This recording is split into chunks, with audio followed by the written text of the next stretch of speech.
Hello friends, आज हम इससे पहले आपको जो 4 लेक्चर दिया गया है और उस चैप्टर का नाम है द्रव के यांत्रिक गुण। द्रव के यांत्रिक गुण में इससे पहले आपको 4 पार्ट दिया गया है। अगर हम बात करें इससे पहले की सीरीज जो चौथा पार्ट था उसमें हम किसकी बात किए थे, तो उसमें हम श्यानता की बात किए थे। उस लेक्चर में पूरा का पूरा बात श्यानता के बारे में हुआ था। श्यानता किसे कहते हैं उसके बारे में बात किए थे, और श्यानता गुणांक किसे कहते हैं उसके बारे में बात हुआ था, और श्यान बल किसे कहते हैं उसके बारे में बात हुआ था। अब और उसके यूनिट के बारे में भी बात हुआ था। पास्कल सेकेंड श्यानता गुणांक का मात्रक होता है, इसको ईटा से दिखाते हैं, उसके बारे में भी बात हुआ था। तो अगर हम बात करें जो 11th का ये सीरीज चल रहा है, इससे पहले यदि आप न देखे हों तो जो आपके 11th के सेकेंड बुक का इससे पहले ठोसों के यांत्रिक गुण का सारा वीडियो आपको दिया गया है और यस 10 एजुकेशन पर, और साथ में आपको अब उसके आगे दूसरा चैप्टर है सेकेंड बुक का द्रव के यांत्रिक गुण। उस द्रव के यांत्रिक गुण में हम काफ़ी चीज़ों के बारे में एक्सप्लेन कर चुके हैं और पास्कल का नियम किसे कहते हैं उसके बारे में बात कर चुके हैं। हाँ, अगर हम बात करें जो इससे पहले जो हमारा श्यानता हुआ था, श्यानता के बारे में बात हुआ था, उस श्यानता का शाब्दिक अर्थ क्या होता है। अगर हम बात करें श्यानता के शाब्दिक अर्थ की, तो अगर हम डायरेक्टली अगर सीधे वे में अगर फिजिक्स के लैंग्वेज से थोड़ा सा हट के बात करें, गांव की भाषा में बात करें, तो उसको श्यानता को कहते हैं गाढ़ापन। श्यानता का अर्थ क्या होता है? गाढ़ापन। जैसे आपको मैं कहूँ कि एक शरबत हो एक गिलास में और एक गिलास में पानी हो, शरबत और पानी में कौन अधिक गाढ़ा होगा? तो सीधी सी बात है, आप कहोगे कि शरबत है वो अधिक गाढ़ा होगा और पानी उसके अपेक्षा कम गाढ़ा होगा। तो गाढ़ा जो ज़्यादा होगा उसके अंदर श्यान बल ज़्यादा लगेगा। श्यान बल का मतलब होता है जब द्रव गति करते हैं तो उनके विभिन्न परतों में भी सापेक्षिक गति होता है। तो एक परत दूसरे परत पर जब गति करता है तो जिस परत का वेग अधिक होता है उससे नीचे वाले परत का वेग उससे कम होता है। इस प्रकार दोनों के वेग में अंतर होने के कारण एक विरोधी बल कार्य करता है। उसी विरोधी बल को श्यान बल कहते हैं और श्यान बल का शाब्दिक अर्थ हुआ गाढ़ापन। जो द्रव जितना अधिक गाढ़ा होगा उसकी श्यानता उतना ही अधिक होगा। तो द्रव के गाढ़ेपन को ही श्यानता से लिया गया है।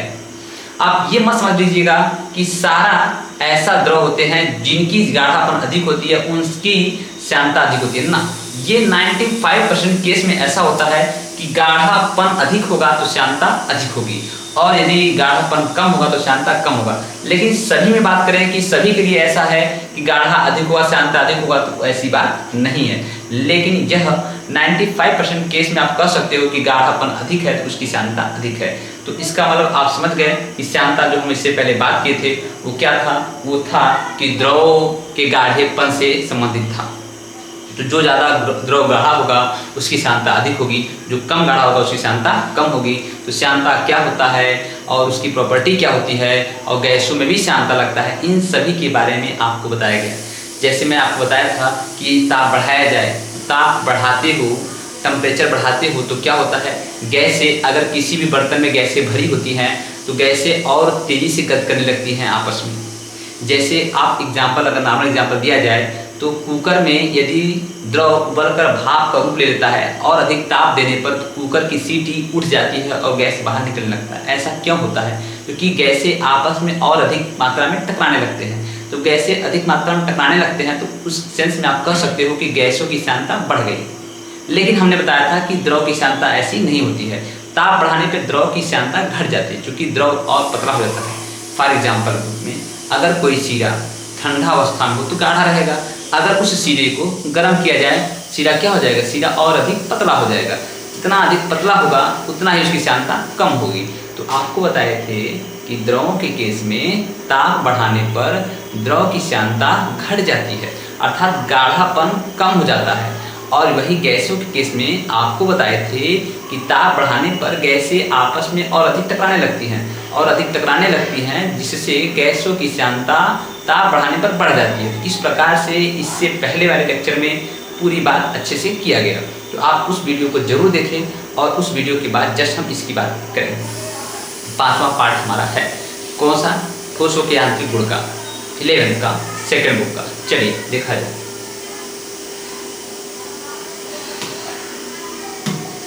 अगर हम पहले बात करें, हमारे पहले हेडिंग क्या है? Reynold number. रेनॉल्ड नंबर क्या होता है? रेनॉल्ड संख्या क्या होती है? इसको क्यों हम लोग ज्ञात करेंगे, इसको क्यों हम लोग पढ़ेंगे। जैसे हम लोग द्रव को पढ़े कि उसमें श्यानता होती है। अब द्रव जब गति करती है तो किसी न किसी पाइप में या किसी न किसी बर्तन से होकर गुजरती है।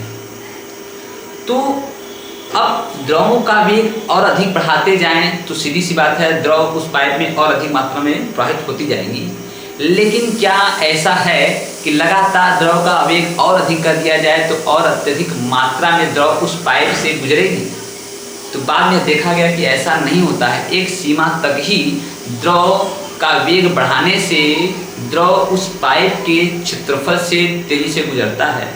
मात्रा अधिक कर दोगे, यदि वेग और अधिक बढ़ा दोगे, चाहोगे कि कम सेकंड में, कम समय में अनुप्रस्थ काट से किसी पाइप से ज़्यादा द्रव प्रवाहित हो सके, तो ऐसा नहीं होता। और अधिक वेग बढ़ाने से वो थ्रस्ट विरोधा बल उत्पन्न करता है, जिससे पाइप फट जाती है। तो उस पाइप फट जाते हैं उन सभी के केस में एक रेनाल्ड नाम वैज्ञानिक थे, वो अपनी अवधारणा के आधार पर यह बताने का प्रयास किया कि कौन सा द्रव है, द्रव गाढ़ा है कि द्रव अगर पतला है, तो किस द्रव में कितना अधिक आप वेग दोगे कि पाइप में उस सीमा तक अधिकतम पर सेकंड द्रव प्रवाहित हो सकेंगी। तो अब हम इसमें जो पढ़ने जा रहे हैं, यह रेनाल्ड ने अपने एक्सपेरिमेंट से बताया कि किस द्रव के लिए कितना वेग दिया जाए तो द्रव में कोई थ्रस्ट, कोई विरोध बल उत्पन्न नहीं होगा और उस पाइप से अधिक मात्रा में द्रव प्रवाहित होगा। अब इस सभी का कॉन्सेप्ट का यूज करके घरों में जो पाइप की वायरिंग होती है पानी वाली, उन्हीं सब का प्रयोग करते हैं। और अभी योजना भी चल रही है गांव हर घर जल योजना। उस जल योजना में पाइप के थ्रू पानी पहुंचाया जा रहा है। तो उस पाइप के थ्रू जो पानी पहुंचाया जा रहा है, उसमें आप देखोगे इंजीनियर जो है द्रव को किस वेग से दिया जाए ताकि जो सड़क के अंदर जो गांव में पानी गई है वो पाइप ना फटे। उन सब के लिए एक रेनाल्ड नंबर सीमा तय किया जाएगा।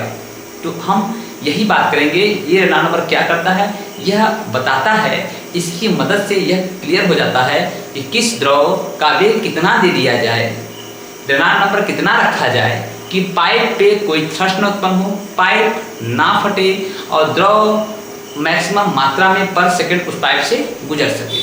क्लियर हुआ बात? हम क्या पढ़ना चाहते हैं, हम रेनाल्ड नंबर पढ़ना चाहते हैं। इसका यूज क्या होता है, पाइप में जो द्रव प्रवाहित होती हैं कितने संख्या में रेनाल्ड नंबर दिया जाए।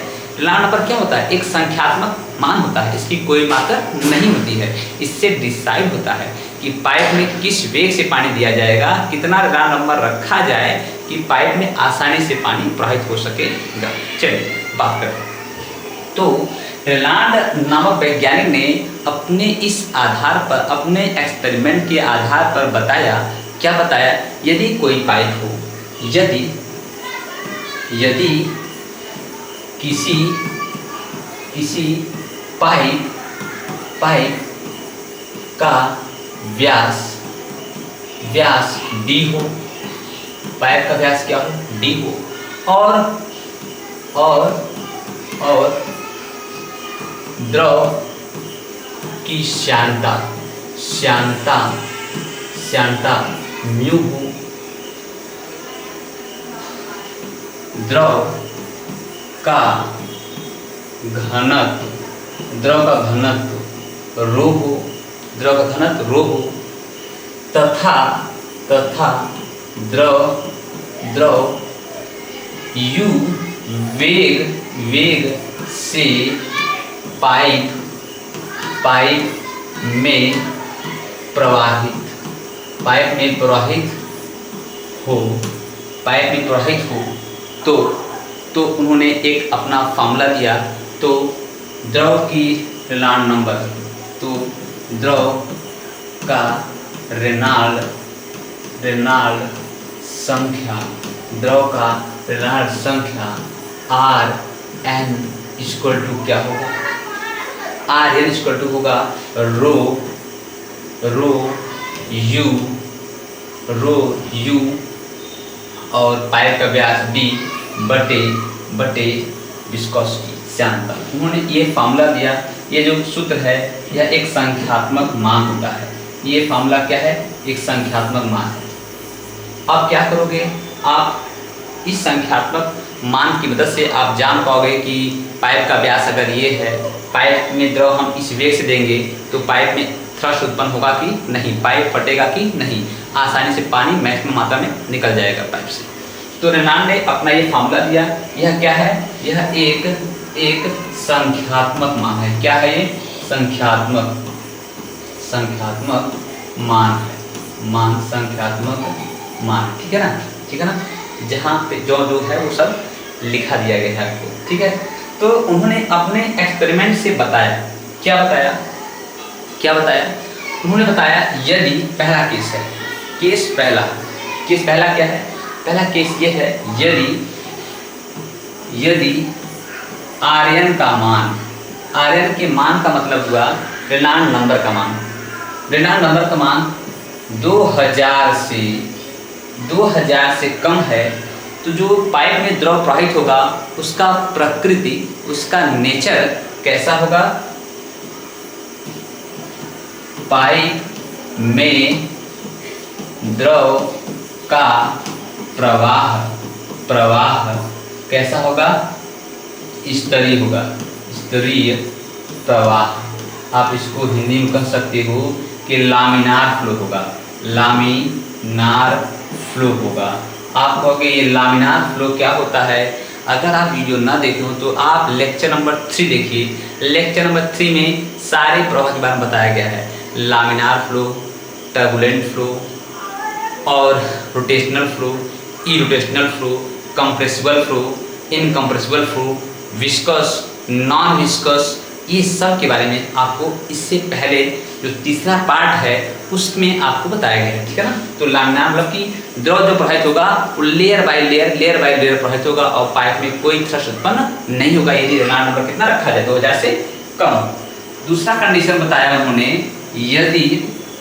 यदि आर्यन का मान 4000 से अधिक हो तो पाइप में द्रव का प्रवाह टर्बुलेंट होगा। कैसा प्रवाह होगा? टर्बुलेंट को हिंदी में कहते हैं विक्षुब्ध। कैसा? विक्षुब्ध प्रवाह। अब विक्षुब्ध प्रवाह किसे कहते हैं इसके बारे में आपको बताया ना, कि तीसरा पार्ट जाके देखिए, आपको सारे प्रवाह के बारे में कंसेप्ट क्लियर हो जाएगा। और फिर उन्होंने तीसरा पॉइंट बताया कि यदि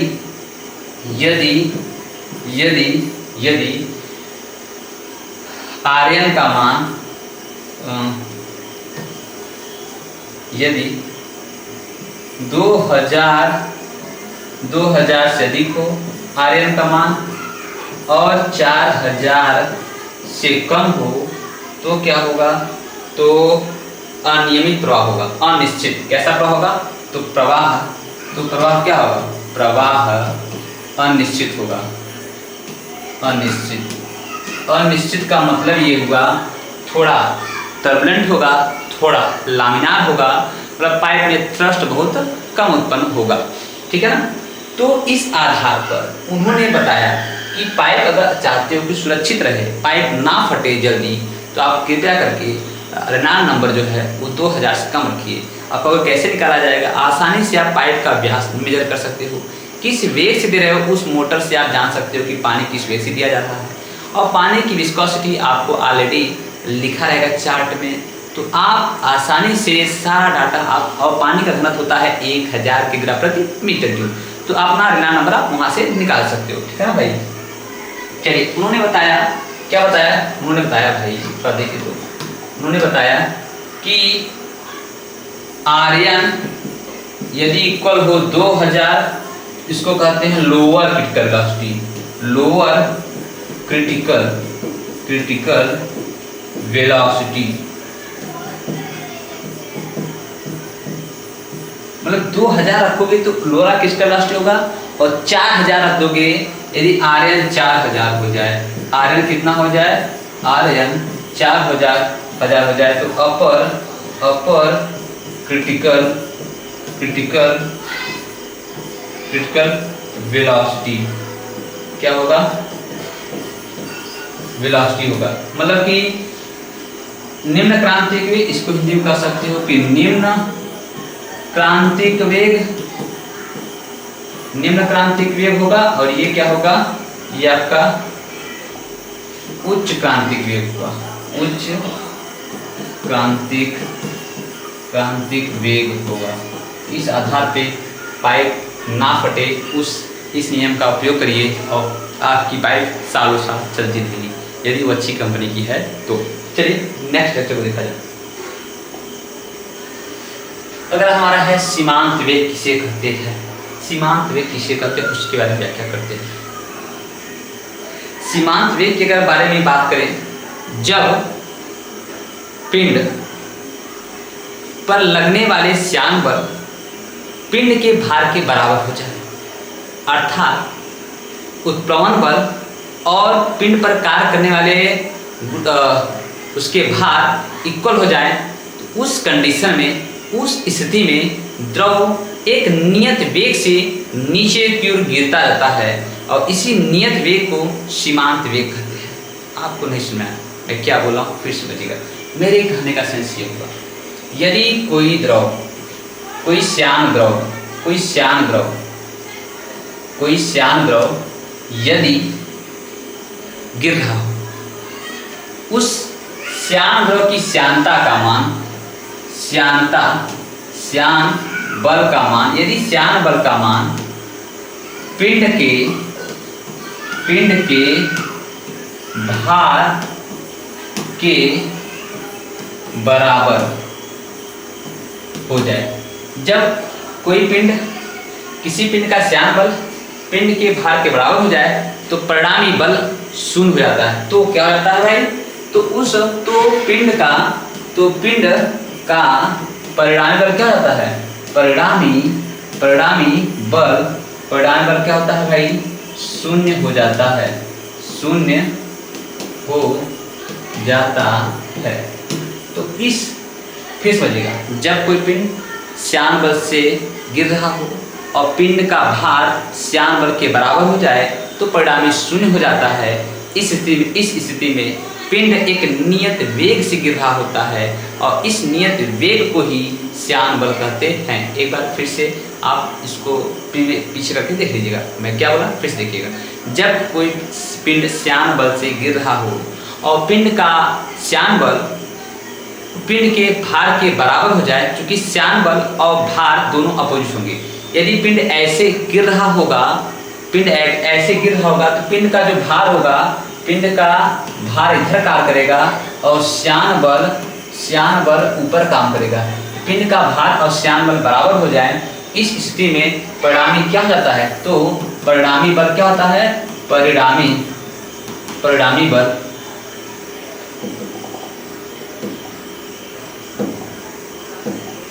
तो परिणामी बल शून्य हो जाता है, परिणामी बल शून्य हो जाता है। तो पिंड एक नियत वेग से नीचे गिरता है। किस वेग से, एक नियत वेग से पिंड एक नियत वेग से गिरता है। इस नियत वेग को ही क्या करते हैं, श्यान बल करते हैं। इस नियत वेग को ही क्या करते हैं, श्यान बल नहीं, सॉरी, सीमांत वेग कहते हैं। नियत वेग को क्या करते हैं, सीमांत वेग कहते हैं, याद रखना। अब इसका एग्जाम्पल क्या है, इसका एग्जाम्पल यह है कि जो बरसात वाली बूंदें होती है, जब बूंदें बादल के रूप धारण की रहती हैं तो वो वाष्प के रूप में रहती हैं, हवाएं उसको ऊपर धक्का दी रहती हैं और वो वाष्प के रूप में रहती हैं, तो वो बूंदें जो है नहीं गिर पाती हैं। धीरे धीरे मौसम ठंडा होता है, जो वाष्प होता है, जो बादल होता है, वह संघनित होता है। संघनित होने के बाद जब बूंद का रूप धारण कर लेता है तब उसको हवाएं रोक नहीं पाती हैं। जब हवाएं रोक नहीं पाती है तो वो लगातार एक वेग से गिरने लगता है, उसका वेग लगातार बढ़ता रहता है और उस द्रव ऊपर, उस बूंदों पर हवाएं एक बल लगाती हैं ऊपर की ओर रोकने के लिए। क्योंकि अब इस स्थिति में पिंड का भार, चूंकि द्रवों का भार इकट्ठा हो जाता है और वो भारी रहता है, वो नीचे को गिरता ही रहता है और लगातार हवाएं उसको ऊपर बल लगा लगा के रोकती रहती है, लेकिन हवाएं उसको रोक नहीं पा रही होती हैं, लगातार वो नीचे गिरता रहता है, उसका वेग बढ़ता रहता है। लेकिन एक सीमा पर हवाओं द्वारा लगाया गया ऊपर की ओर बल अर्थात श्यान बल उस पिंड के भार के बराबर हो जाता है। जब पिंड के भार के बराबर हो जाता है तो उस स्थिति में परिणामी बल शून्य हो जाता है। तो उस स्थिति में उसके बाद उस द्रव का वेग नहीं बढ़ता है। वो वेग नहीं बढ़ता है तो कहोगे तब द्रव कैसे नीचे गिरता है? तो गुरुत्वाकर्षण बल के कारण वो नीचे गिरता है, लेकिन उसका वेग बढ़ता नहीं है। जितना वेग आ गया रहता है उतने वेग से ही वो उसी वेग से आके वो जमीन पर गिरता है। तभी ऐसा होता है कि वर्षा की बूंदें हमारे सिर पर पड़ती है या छत पर पड़ती है, कोई दिक्कत नहीं होता है। अगर ऐसा ना होता तो क्या होता? लगातार उसका वेग बढ़ रहा होता, तो लगातार द्रव का वेग बढ़ रहा होता है। बादल से यहाँ तक 5 से 7 किलोमीटर 8 किलोमीटर दूरी तय करने में उसको काफ़ी उसका वेग हो जाता, और जिस जगह पड़ता उस जगह काफ़ी छेद कर देता। हमारे सिर पर यहाँ पड़ता और द्रव यहाँ से निकलता और मनुष्य पर असहनीय होता। लेकिन भगवान ने ऐसा किया है कि ऐसा नहीं होता है। एक सीमा तक ही उसका वेग बढ़ता है, उसके बाद उसका वेग नहीं बढ़ता है। जिस सीमा तक उसका वेग बढ़ता है और इसके बाद वो नियत वेग से गिरने लगता है, उसी नियत वेग को ही सीमांत वेग कहते हैं। आशा करते हैं आपको ये भी कॉन्सेप्ट समझ में आया है। तभी वर्षा की बूंदें आप पे गिरती हैं और आपको कोई दिक्कत नहीं होता है। अगर ऐसा नहीं होता तो वर्षा की बूंदें गिरती और आप छिन्न भिन्न हो जाते। क्लियर हुआ मैटर? चलिए नेक्स्ट हमारा है द्रव के बहने का अव्यक्तता सिद्धांत, सातता समीकरण। कुल मिलाकर के हम बात करेंगे किस पे? हम बात करेंगे सातता समीकरण किसे कहते हैं। सातता समीकरण की अगर बात किया जाए तो ये द्रव्यमान संरक्षण का नियम है। ये द्रव के द्रव्यमान संरक्षण का नियम है। अर्थात किसी भी क्रॉस सेक्शन अपरिवर्तित पाइप से मतलब पाइप की जो क्रॉस सेक्शन एरिया है, जो क्षेत्रफल है, वो वेरिएबल होती है, परिवर्तनशील होती है। जैसे हम बात करें ये ऐसे और फिर ये ऐसे, फिर ऐसे, फिर ऐसे, फिर इसका वेग ऐसे, फिर ये ऐसे हो जाती है। इस प्रकार इसमें जो द्रव बह रही होती है, ये मान लीजिए 0.11 पॉइंट है, ये मान लीजिए 2 पॉइंट है, और ये मान लीजिए 3 पॉइंट है, और द्रव इसमें क्या हो रही है? बह रही है।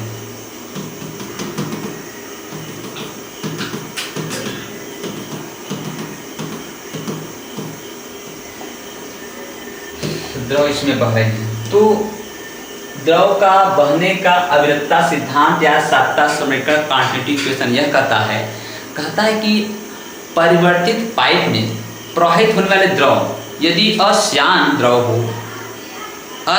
और अदाब्य द्रव हो, इनकम्प्रेसिबल और नॉन विस्कस द्रव हो, तो प्रत्येक अनुप्रस्थ काट से गुजरने वाले द्रव का द्रव्यमान प्रति सेकंड क्या रहेगा? संरक्षित रहेगा। तो ये क्या है? ये law of mass conservation, law of mass conservation, द्रव्यमान संरक्षण का नियम, द्रव्यमान संरक्षण का नियम है। ये द्रव्यमान संरक्षण के नियम को पालन करता है। क्या बोला कि किसी भी अनुप्रस्थ काट से, चाहे इस अनुप्रस्थ काट से हो, चाहे इस अनुप्रस्थ काट से हो, चाहे इस अनुप्रस्थ काट से हो, किसी भी अनुप्रस्थ काट से प्रति सेकंड गुजरने वाले द्रव का द्रव्यमान संरक्षित रहेगा यदि द्रव अश्यान और अदाब्य हो। जैसे मेरे कहने का मतलब ये हुआ, पर सेकंड यदि यहाँ से 5 लीटर और 5 किलो पानी गुजर रहा है तो प्रति सेकंड यहाँ से भी 5 ही किलो पानी गुजरेगा, और प्रति सेकंड यहाँ से भी 5 ही किलो पानी गुजरेगा। ऐसा नहीं है यहाँ से प्रति सेकंड 5 किलो गुजरे, यहाँ 4 किलो गुजरे। अगर यहाँ 5 गुजरेगा और यहाँ 4 गुजरेगा तो पानी 1 किलो कहाँ जाएगा? यहाँ रुका रहेगा। चलो मान लिए कि यहाँ रुक जाएगा 1 सेकंड में 1 किलो, अगले सेकंड में फिर 1 किलो रुक जाएगा, फिर अगले सेकंड में फिर रुक जाएगा, तो इतना समय तक रुका रहेगा और पाइप फट जाएगी, ये क्या करेगा? तो यही आप दिमाग लगाओ ना भाई, आप दिमाग लगाओ ना कि प्रत्येक अनुप्रस्थ काट से यदि यहाँ पर सेकंड 5 किलो गुजर रहा है तो यहाँ से भी 5 किलो गुजरेगा ना, ऐसा थोड़ी होगा यहाँ से 5 किलो गुजरेगा, यहाँ से 2 किलो गुजरेगा, क्योंकि आकार छोटा है। अगर यहाँ से 2 किलो गुजरेगा 3 किलो कौन खाएगा, हम कि आप? तो इसका मतलब जितना पानी यहाँ से गुजरेगा उतना ही पानी वहां से गुजरेगा, तभी लगातार हमारा फ्लो मेंटेन रहेगा ना। तो यही तो कहता है सातवां समीकरण कि प्रति सेकंड प्रत्येक अनुप्रस्थ काट से गुजरने वाले द्रव का द्रव्यमान संरक्षित रहेगा यदि द्रव कैसा हो, अश्यान और अदाब्य हो। यही क्या है? सातवां समीकरण है। चलो क्या बोला? बोला कि एक पर द्रव का द्रव्यमान प्रति सेकंड बराबर होगा 2 पर द्रव के द्रव्यमान का। चलो पर सेकंड क्या बोला है? m1/t बराबर m2/t। यही बोला पर सेकंड गुजरने वाले द्रव का द्रव्यमान क्या रहेगा? एक समान रहेगा। तो आप यहाँ से मैं कह सकता हूँ कि 1 और 2 को हटा दो आप, ठीक है ना। तो द्रव्यमान बराबर क्या होता है? सिद्ध कर रहा हूँ, आयतन गुणे घनत्व बटे टी बराबर आयतन गुणे घनत्व अपान टी। आयतन बराबर होता है आधार का क्षेत्रफल A1 पर 1 होगा और लंबाई L1 इंटू रो बटे टी, और इधर आधार का क्षेत्रफल A2 लंबाई L2 रहा होगा और रो बटे टी। तो घनत्व तो दोनों अश्यान और अदाब्य है, तो घनत्व दोनों द्रव का समान होगा, समान है। तो लंबाई बटे समय, दूरी बटा समय क्या होता है? 4 होता है। इस आधार पर आप कह सकते हो कि प्रत्येक अनुप्रस्थ काट से गुजरने वाले अनुप्रस्थ काट के क्षेत्रफल और द्रवों के वेग का गुणनफल क्या रहेगा? एक समान रहेगा। यही सातवां समीकरण है। A1 U1 बराबर होगा A2 U2 के, जहाँ अगर जहाँ बात करें जहाँ A1 क्या है? 1 पर अनुप्रस्थ काट का क्षेत्रफल, अनुप्रस्थ काट का क्षेत्रफल, और U1 क्या है? 1 पर द्रव का वेग, और A2 क्या है? 2 पर अनुप्रस्थ काट का क्षेत्रफल, और U2 क्या है? 2 पर द्रव का वेग। तो उन्होंने बताया कि प्रत्येक अनुप्रस्थ काट से गुजरने वाले द्रव के क्षेत्रफल और वेगों का गुणनफल क्या रहेगा? संरक्षित रहेगा। यही क्या है? सातवां समीकरण है। Law of mass of conservation के सिद्धांत पर कार्य करता है द्रव का सातवां समीकरण। अगर आपको ये बात समझ आ गया तो लाइक करिए, कमेंट करिए। Thank you watching for this video.